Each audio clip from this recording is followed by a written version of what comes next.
제가 솔직하게 하나를 물어보고 싶은 게 있습니다. 여러분, 예배가 즐겁습니까? 네. 아멘 하신 분들 또 하나님 큰 복을 받으신 줄로 믿습니다. 저한테도 한번 물어봐 주십시오. 설교가 재밌습니까?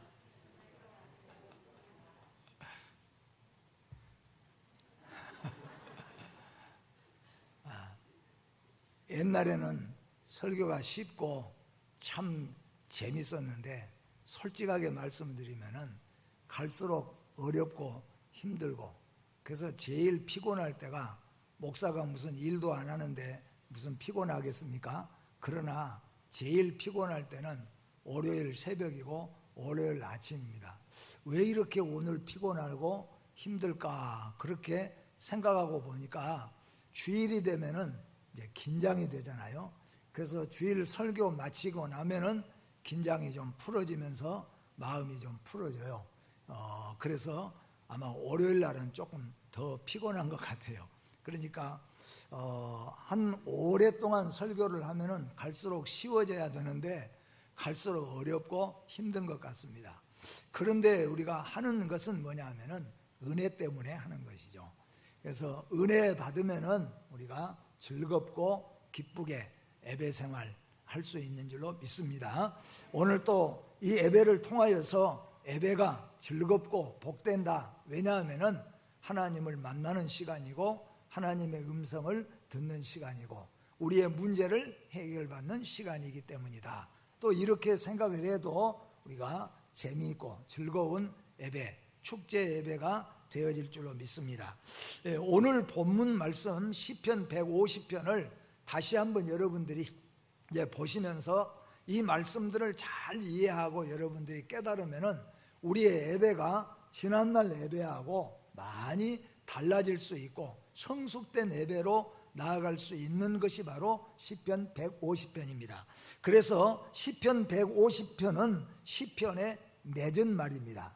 시편 많은 찬양 1장부터 시작하여서 150편에 되는 이 모든 시편을 마감하는 장이 150편인데 우리가 잘 아는 것처럼 이 시편 150편, 물론 146편부터 시작해서 150편까지는 할렐루야로 시작해가지고 할렐루야로 마치게 되어지죠. 1절에 할렐루야 이렇게 시작했고 마지막 6절에 마지막에 가서도 할렐루야 이렇게 말하고 있습니다. 그러면 할렐루야는 여러분 잘 알잖아요. 할렐루야가 무슨 말입니까? 여호와 하나님을 찬양하라 그거예요. 그러니까 처음 시작부터 할렐루야, 마칠 때도 할렐루야, 이것을 우리가 다 한번 종합해서 생각을 해보면은 무슨 일을 하든지 어디서 누구와 살든지 간에 찬양으로 시작해서 찬양으로 끝나는 삶을 살라. 누구를? 하나님을 찬양하는 삶을 살라. 그래서 우리의 삶 자체가 하나님을 찬양하는 삶을 살아라 하는 뜻으로 오늘 시편 150편을 우리에게 주신 줄로 믿습니다. 여러분 어디서든지 간에 하나님을 찬양하는 삶을 사시기를 주의 이름으로 다시 한번 축복합니다. 그런데 오늘 본 시를 우리가 보게 되어지면은 5가지의 내용으로 열거해 놓았습니다. 그래서 그 순서를 우리가 하나씩 보면서 예배가 무엇인가, 또 예배는 어떻게 드려야 되는가 하는 것을 우리가 한번 배워보고자 합니다. 첫 번째는 찬양의 대상이 누구인가, 거기에 대해서 말씀을 하고 있습니다. 찬양의 대상이 누구인가 하는 것이고, 두 번째는 찬양의 장소가 그러면 어디인가, 두 번째는 찬양의 장소, 어디에서 우리가 찬양을 해야 될 것인가 하는 것을 기록해 놓았고, 그 다음에 세 번째는 찬양할 이유에 대해서 말씀하고 있습니다. 왜 찬양하는가? 그거 우리가 모르는 성도들도 있죠.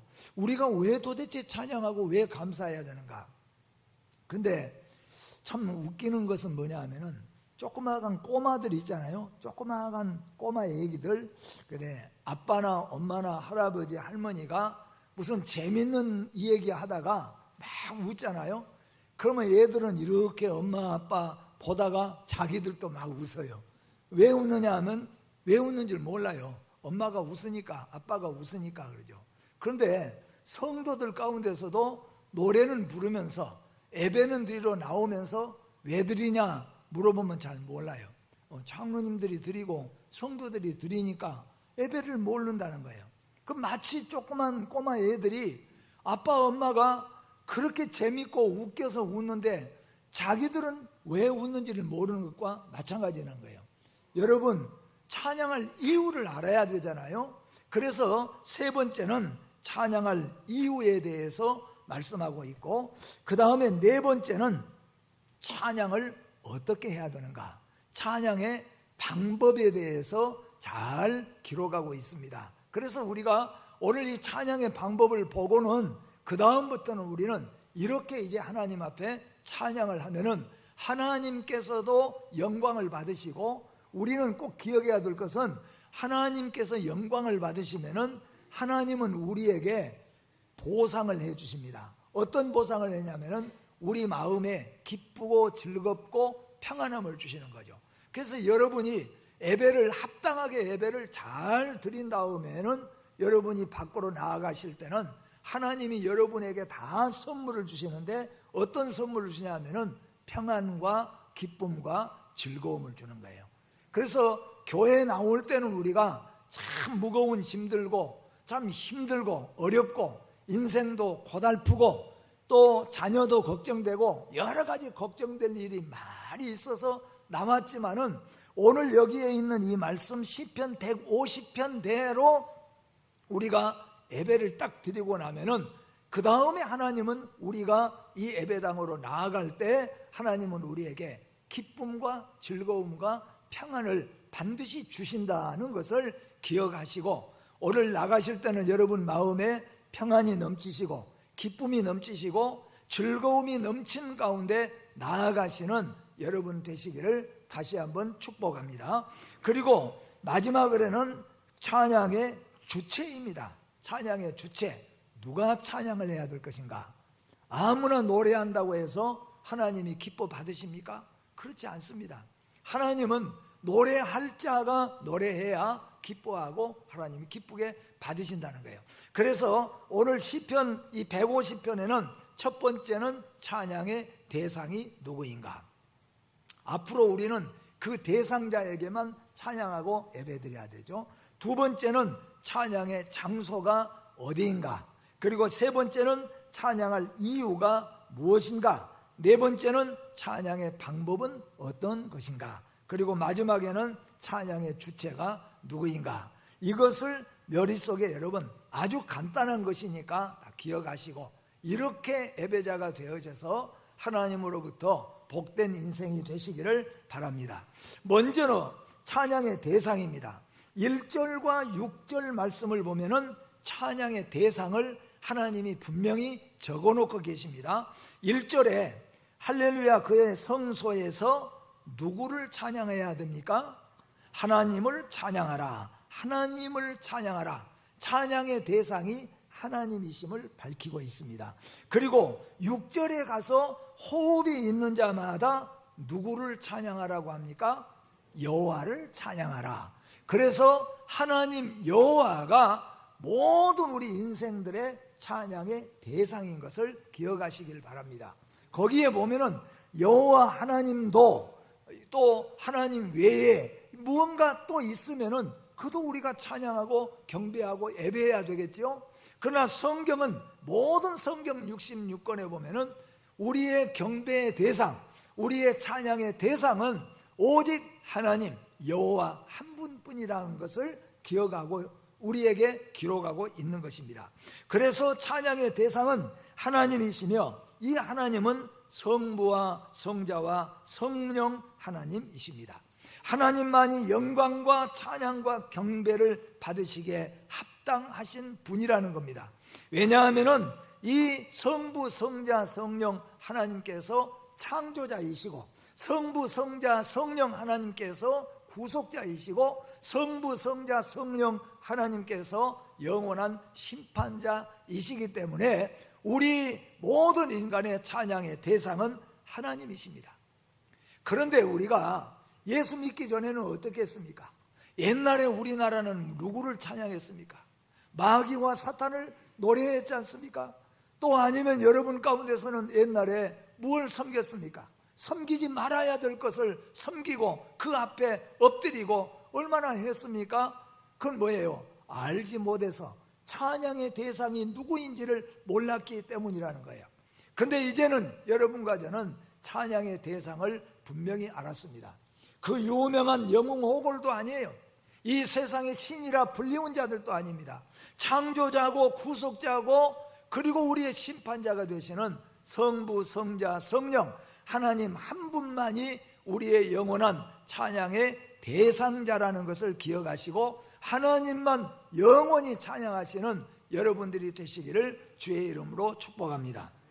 두 번째로 기록하고 있는 것은 찬양의 장소입니다. 자, 1절 말씀을 보니까 할렐루야 어디에서? 그의 성소에서. 그의 성소는 어디입니까? 하나님의 성전을 가리켜서 말합니다. 곧 이스라엘 구약 성경에 보면은 하나님께서 하나님을 이스라엘 백성들을 만나 주시기 위해서 성소를 성전을 세우시고 그리고 지성소 안에 법궤를 놓으시고 하나님이 거기에 임재의 장소로 정하여서 하나님을 만나기 위해 대제사장들이 거기에 나와서 하나님을 만나고 하나님으로부터 말씀을 듣고 하나님으로부터 복을 얻게 되는 바로 그곳이 성소예요. 거기 성소에서 그리고 또 1절에 보니까 그의 권능의 궁창에서라고 말합니다. 그러니까 오늘 찬양의 장소가 어디냐? 찬양하는 장소는 두 군데를 하나님께서 적고 있습니다. 첫째는 성소에서, 두 번째는 궁창에서요.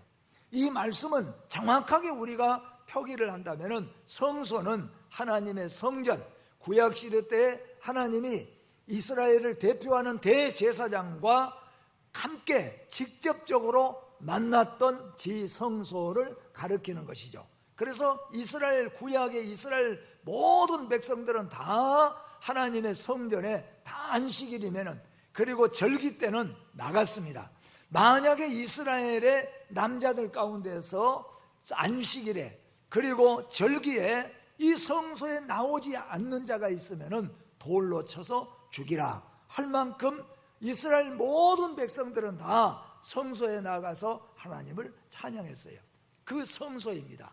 그리고 이 성소에서 두 번째로 궁창이라고 말하고 있습니다. 이 궁창이라고 하는 것은 하나님의 영광을 반영하는 장소, 다시 말하면은 하늘을 나타내는 곳입니다. 그러면 우리가 말할 때 하늘 하면은 저 높은 하늘을 생각할 수 있습니다. 그런데 이 궁창이라고 하는 의미를 생각해 보면은 이 세상 모든 곳, 하나님이 다스리는 모든 것, 바로 그곳을 설명할 수가 있다는 거예요. 그러면은 이 두 가지를 놓고 생각해 보면은 이 말씀을 여러분들은 기억해야 됩니다. 우리 모든 이제 신약을 살아가는 우리 모든 성도들은 반드시 안식일 주일이 되면은 하나님의 교회에 나와서 예배를 드려야 됩니다. 하나님을 찬양해야 됩니다. 믿습니까? 네. 어떤 사람은 오늘 바쁘니까 집에서 좀 찬양하면 좋지. 또 실제적으로 옛날에 이런 분이 있었어요. 교회에 가고 오고 또 사람 만나고 이게 시간이 많이 하니까 그럴 시간에 집에서 더 찬양하고 더 기도도 많이 하고 그렇게 해서 집에서 예배를 드리는 그런 사람도 있었어요. 그런데 결국에는 교회를 떠나더라고요. 오늘 여러분 잘못된 겁니다.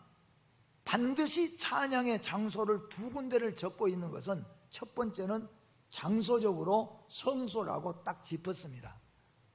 그러니까 우리 모든 성도 여러분들은 주일이 되면은 아프고 병들어서 나올 수 없는 사람을 제외하고는 모두가 다 하나님의 교회에 나오셔서 찬양하고 예배드려야 될 줄로 믿습니다. 이것을 우리는 사명으로 알고 이렇게 우리가 할 때에 하나님은 또한 기쁘게 받으시고 이스라엘 백성들에게 하나님이 두 손 들어 복을 내리고 주셨던 것을 우리는 성경에서 볼 수가 있습니다.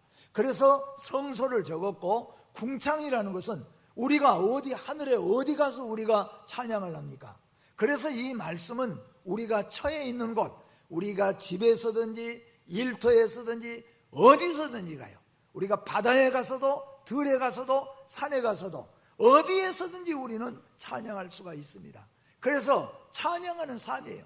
그래서 여기에 시편 150편에 시작하면서 할렐루야, 마치면서 할렐루야, 무슨 일을 시작하고 어디서 살든지 찬양과 예배로 시작하고 예배로 찬양으로 마치라, 그 삶을 살려고 하는 것과 마찬가지로 우리 성도들은 모두가 주일날이면 흩어졌던 성도들이 다 모여가지고 다 모여서 우리가 하나님을 다 같이 찬양 여기서 드리고, 그리고 우리가 돌아가서는 각자 일터의 삶의 터전에 가서 하나님을 찬양하는 예배의 삶을 사는 것, 그것을 오늘 찬양의 장소로서 성소와 궁창으로 적고 있다는 것을 기억하여서 여러분 삶이 교회에 나와서 마음껏 주일이면 다 같이 하나님을 찬양하고 예배드리시고, 그리고 돌아가서는 각자 일주일 동안 삶의 터전에서 하나님께 영광 돌리는 삶의 예배를 드리시는 여러분과 제가 되어지기를 또한 주의 이름으로 축복합니다. 그런데 시편 100편 2절 말씀에 보니까 기쁨으로 여호와를 섬기며 노래하면서 그의 앞에 나아갈지어다, 기쁘고 노래하면서 그 앞에 나아갈지어다, 그렇게 말씀하고 있습니다. 그 다음에 세 번째로는 2절 말씀에 보면은 찬양의 이유에 대해서도 말씀하고 있습니다.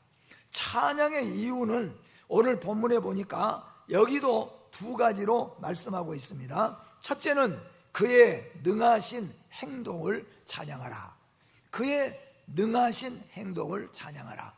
그리고 두 번째는 뭐예요? 지극히 위대하심을 찬양하라. 이렇게 두 가지로 나누어서 말씀합니다. 먼저 말하는 능하신 하나님의 행동이에요. 능하신 하나님의 행동은 뭐냐? 전능하신 하나님의 역사하심, 우리에게 나타내 주시는, 그 보이게 나타내 주시는 역사예요. 그것은 무엇부터 시작하냐면은 창조부터 시작되는 거예요. 이 세상 모든 만물은 하나님이 창조하신 거예요. 이 창조를 우리 성도들은 노래하고 찬양해야 됩니다. 그래서 많은 사람들은 멋지고 아름다운 곳, 새로운 곳에 가보면은 거기에 감탄하고 누구를 찬양할 줄을 몰라요. 그런데 우리 예수 믿는 사람은 그곳에 나가면은 당장에 부르잖아요. 주 하나님 지으신 모든 세계 쫙 나오잖아요. 하나님이 지으셨어요. 그래서 하나님의 전능하신 그 행동, 그 역사, 창조를 하나님 앞에 우리가 찬양해야 된다는 거예요. 또 여기에 능하신 행동 가운데서는 이스라엘의 출애굽도 마찬가지입니다. 노아의 홍수도 마찬가지야. 이스라엘을 출애굽시킨 것, 홍해바다를 열어서 그들을 건너게 하신 것, 광야에서 40년 동안 그들을 먹게 하시고 입게 하신 것, 오늘 여러분과 저는 우리에게 아침에는 눈을 뜨게 하시고 저녁에는 잠을 자게 하시고, 이 모든 은혜를 우리가 깨닫고 이것도 하나님의 역사하셔야 해요. 그것을 우리는 찬양하고 노래해야 된다는 겁니다. 하나님의 능력, 바벨론에서 귀환하게 하시고 구속하게 하시는 구속의 역사, 이것을 찬양하라. 찬양의 이유 첫 번째는 하나님의 전능하신 역사를 깨닫고 찬양할 줄 알아야 된다. 그냥 아까 애기들 말했잖아요. 조그만 애기들은 왜 웃은지를 몰라요. 여러분 가운데 혹시 왜 찬양해야 될 줄을 알지 못했다면 이건 정말로 어리석고 이건 정말로 아기들과 같은 거예요. 이제는 우리는 찬양할 이유를 알아야 됩니다. 왜 우리가 노래해야 됩니까? 하나님이 모든 천지 만물을 하나님이 다 창조하셨기 때문에, 하나님이 우리를 선택해 놓으시고 하나님이 예수님을 보내시고 이스라엘의 역사로 말한다면 하늘을 가르시고 해를 10도로 물러가게 하시고 홍해바다를 가르시고 죽은 자를 살려내시는 이런 많은 하나님의 성경에 나타나는 역사와 우리에게 지금도 베푸시고 계신 그 역사를 우리는 찬양할 줄 알아야 된다는 거예요. 두 번째 말하고 있는 지극히 위대하심입니다. 여기에 지극히 위대하심은 인간이 생각하지, 우리의 인간의 생각이 미치지 못하는 하나님의 깊고 오묘하신 섭리, 계획들입니다. 이게 얼마나 놀라운 일입니까?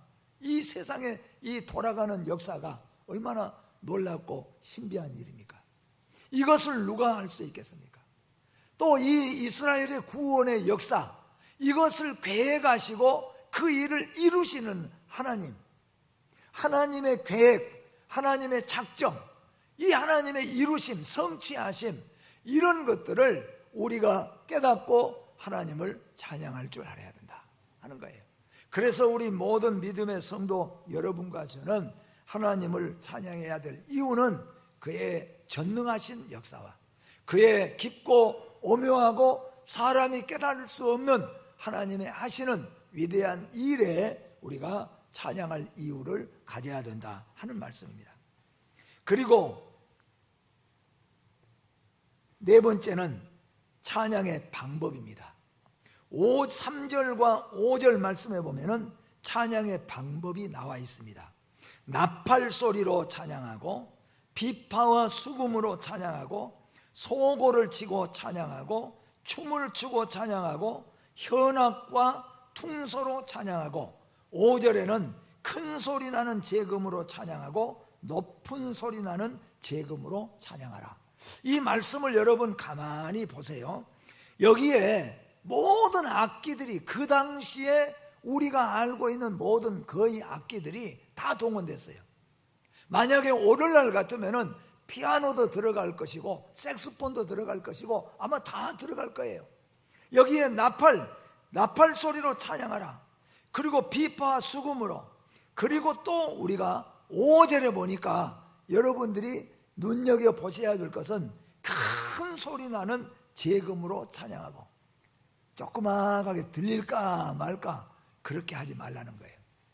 높은 소리 나는 제금으로 찬양하며, 그러면은 이 현상을 3절에서 5절에 찬양하는 이 방법의 현상을 출애굽한 성도들이 광야를 한번 생각해 보세요. 광야에 있는 이스라엘 백성들이 진을 치고 광야에서 약 200만, 300만 이스라엘 백성들이 광야에서 딱 진을 치고 있습니다. 그런데 그들이 지금 찬양을 하는데 온 악기들을 다 동원해 가지고 나팔을 불고 또 제금을 치고 차는데 큰 소리 나고 큰 높은 소리 나는 제금으로, 그리고 이 200만 300만 이스라엘 백성들이 목소리를 높여 가지고 막 찬양을 하는 거예요. 그 찬양이 이스라엘 진영에만 들리겠느냐? 주위에 있는 많은 나라에게 다 들리는 거예요. 광야에서 그렇게 찬양하니까. 하나님은 이렇게 말씀합니다. 우리가 들릴까 말까, 숨은 목소리로, 죽어가는 목소리로 혹시라도 찬양하다가 잡히면 어떡할까? 혹시라도 찬양하다가 들키면 어떡할까? 어떤 사람은 그러잖아요. 여러분 요새는 또 더 편해져 가지고 스마트폰만 가지고 와서 예배드리는 분들, 여러분들 솔직하게 많잖아요. 스마트폰에 다 나왔는데 이것도 성경이고 이것도 말씀인데 뭐 그렇게 생각하죠. 그런데 옛날에는 성경 찬송 조그마한 거 하나, 그것도 신약 성경 하나 들고 호주머니에 딱 넣어갖고 교회 와가지고는 그거 꺼내서 보고 가실 때는 또 넣어버려요. 왜 그러냐? 이유 중에 하나는 뭐냐면은 이게 성경 찬송 들고 다니면은 부끄럽다는 거예요. 그런데 여러분 은혜를 받으면 어떡합니까? 성경 찬송 탁 들고 주일이면 교회 가는 것이, 근데 여러분 세상 사람들 가운데서도 안식일 주일이 되면은 아빠, 엄마, 애기들 다 옷들 깨끗하게 입고 예배당에 가는 모습을 참 좋아하는 사람도 있었어요. 그래서 남편이 교회를 못 가게 하니까 못 나온 사람들 가운데서는 우리 가정도 언제 저렇게 아빠, 엄마, 애기들 다 새 옷 차려입고 다 손잡고 예배당에 갈 수 있을까? 그렇게 부러워한 사람들도 있었어요. 오늘 여기 하나님께서 찬양을 하는데 어떻게 합니까? 들릴까 말까 자신 없게가 아니라 큰 소리로, 큰 소리 나는 재금, 높은 소리 나는 재금, 그것은 뭐냐면은 우리의 찬양이 저 세상에 알려지고 보여지고 들려지도록 하라는 거예요. 그렇다고 해서 또 여러분 아침에 일찍이 가서 옆집에 가서 그냥 크게, 지금 그런 의미는 아닙니다. 우리의 삶을 통하여서 하나님께 영광에 돌리고 찬양하는 것이 보여져야 된다는 거예요.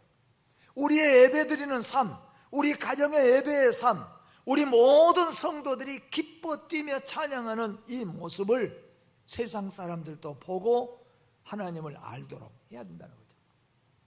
여러분, 여러분의 가정에 찬양이 살아나시고 여러분 심령에 찬양이 살아나시기를 주의 이름으로 축복합니다.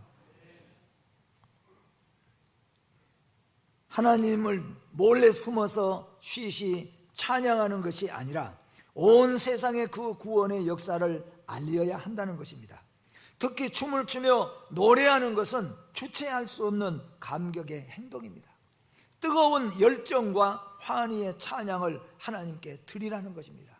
우리 심령 안에서 폭발적으로 감동적으로 하나님 앞에 부르는 찬양을 부르라, 그런 말씀입니다. 하나님의 은혜를 제대로 깨달으면 그 은혜는 우리 힘으로 막을 수가 없는 큰 기쁨이 됩니다.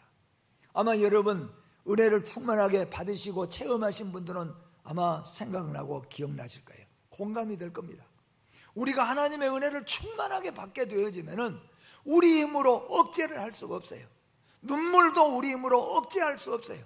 그래서 조용히 소리 속으로 흐느끼던 것도 폭발적으로 하나님 앞에 나오는 거예요. 우리가 주여 삼창하고 부르는 것도 아마 그런 의미로 우리가 부르는 겁니다. 여러분, 그렇게 폭발적으로 여러분 속에서 우리의 어떤 힘으로는 막을 수 없고 주체할 수 없는, 마치 저수지에 뚝이 터져버린 것과 같이 우리의 심령 속에서 그런 찬양과 그런 하나님 앞에 기쁨을 체험할 수 있는 여러분과 저와 우리 가정들이 되어지기를 주의 이름으로 축복합니다.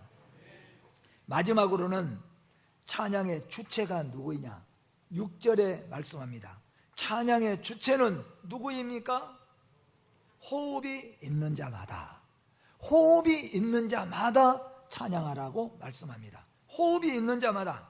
최초의 생명의 호흡은 하나님으로부터 받았습니다. 그러므로 호흡이 있는 자는 호흡을 주신 하나님께 찬양함이 마땅합니다. 만일 하나님께서 그 호흡을 거두시면 모두가 흙으로 돌아갈 수밖에 없는 거예요. 하나님이 흙으로 만들어 놓고 우리 사람 앞에 호흡을 주신 것은 뭐예요? 나중에 말씀하잖아요. 호흡을 받은 자들아, 호흡을 주신 하나님께 찬양하라 그랬어요. 여러분, 우리의 호흡은, 우리의 생명은 하나님으로부터 받은 걸 믿으시기를 바랍니다. 그러니 우리는 하나님을 찬양하는 것이 마땅한 것입니다. 영원히 죽은 자, 호흡이 멈춘 자는 찬양할 수 없어요. 세상에 두 사람은 찬양할 수 없어요. 하나는 뭡니까? 영원히 죽은 자예요. 세상 사람들은 절대로 하나님을 찬양할 수가 없어요. 여러분과 저는 하나님을 찬양할 수 있습니다. 왜냐하면 우리는 영원히 살아있으니까요. 영혼의 호흡이 살아있다는 거예요. 세상에는 영혼의 호흡이 끊어져 버렸기 때문에 세상 사람들은 하나님을 찬양할 수가 없어요.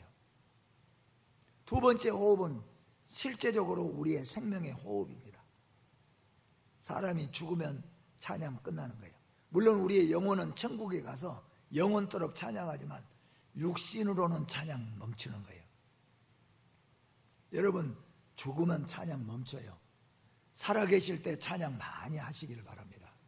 성경은 말하잖아요. 호흡이 있는 자들아. 그러니까 영혼이 죽은 자들에게 찬양하라고 말하지 않습니다. 죽어서 무덤에 갇혀버린 자에게 찬양하라고 말하지 않습니다. 호흡이 있는 자, 영혼에 거듭난 자, 예수로 구속을 받은 자, 지금 호흡이 붙어있는 자들은 찬양하라는 겁니다. 여러분. 찬양하시는 여러분 되시기를 주의 이름으로 축복합니다. 사람이 사는 길에는 의인의 길과 악의인의 길이 시편 1편에 보면 있습니다. 모든 이 세상의 사람들은 악인의 길을 걷지 아니하면 의인의 길을 걷습니다. 그런데 의인의 길은 창조자 하나님께 예배하는 삶인 걸 믿으시기를 바랍니다. 이게 의인의 삶이에요. 의인의 길은 뭐냐? 의인의 길은 세상 사람들이 의인의 길이라고 하면은 뭐 도와주고 뭐 구제도 해주고 이런 거를 이야기하겠죠. 시편은 분명히 우리에게 말합니다. 의인의 길은 창조자 하나님, 구속자 하나님, 심판자 하나님께 경배하는 거예요. 노래하고 예배드리는 거예요. 여러분, 의인의 축복을 받으신 줄 믿습니다. 예, 의인의 길이에요. 말씀을 마치겠습니다. 악인의 길은 창조자 하나님께 예배하지 못합니다. 의인의 길은 창조자 하나님께 예배하는 삶입니다. 그런 의미에서 우리는 모두 오늘 하늘 성가대의 할렐루야 찬양단입니다. 우리 교회가 할렐루야 성가대죠. 여기 할렐루야는 여호와 하나님을 찬양해요. 우리는 다 하늘 성가대의 할렐루야 찬양단이에요. 우리 모두가 다 하나님을 찬양하고 찬양하기 때문에 우리는 오직 예배할 뿐입니다. 본시는 할렐루야로 시작되고 할렐루야로 끝난다고 말씀했습니다. 이것은 구원받은 성도의 삶을 말하고 있습니다. 인간이 최고 아름답고 존귀할 때 모습은 하나님께서 보실 때 참되신 하나님께 예배할 때입니다. 여러분, 우리가 어떨 때 하나님이 보실 때 가장 귀하고 복되고 인간의 가치, 존재 가치를 우리가 가지게 되는가? 창조주 하나님께 온전히 예배드릴 때예요.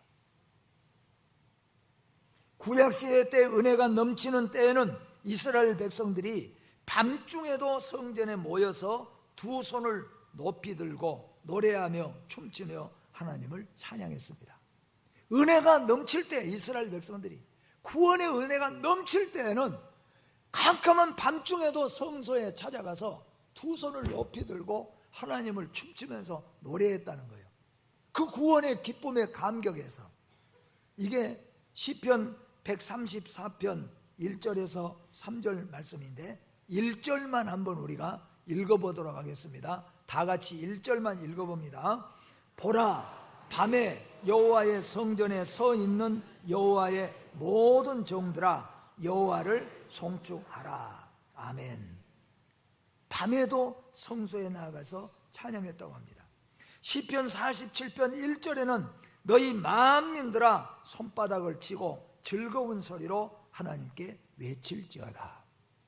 이제 제가 5가지 말씀을 드렸죠. 여러분들에게 우리가 하나님 앞에 찬양할 대상이 누구인가, 그리고 찬양의 장소는 어디인가, 찬양할 이유는 무엇인가, 찬양의 방법은 어떤 것인가, 그리고 누가 찬양하는가에 대해서 말씀을 드렸습니다. 한 번 더 묻겠습니다. 예배 드리는 것이 진심으로 감사합니까? 네. 예배 드리는 것이 진심으로 기쁘십니까? 예배 드리는 것이 즐겁습니까? 예배 드리는 것이 힘이 납니까? 예배 드리는 것이 소망이 넘칩니까? 예배가 또 기대가 됩니까? 진심이라면은 여러분은 하나님이 기뻐하시는 할렐루야 성가대가 되었습니다. 여러분의 삶이 하나님 앞에 예배드리는 즐거움, 하나님이 주시는 은혜로 오늘 또 살아가시기를 주의 이름으로 축복합니다. 기도하겠습니다. 거룩하신 하나님 감사합니다. 귀하신 하나님 감사합니다. 찬양 받으시기에 합당하실 하나님 아버지, 이제 우리가 시편 150편을 다시 한번 배웠으니 온전히 하나님 앞에 찬양하는 하늘의 성가대가 되게 하여 주시고 우리의 삶이 찬양의 삶이 될 수 있게 하여 주시옵소서. 예수님의 이름으로 기도하옵나이다. 아멘.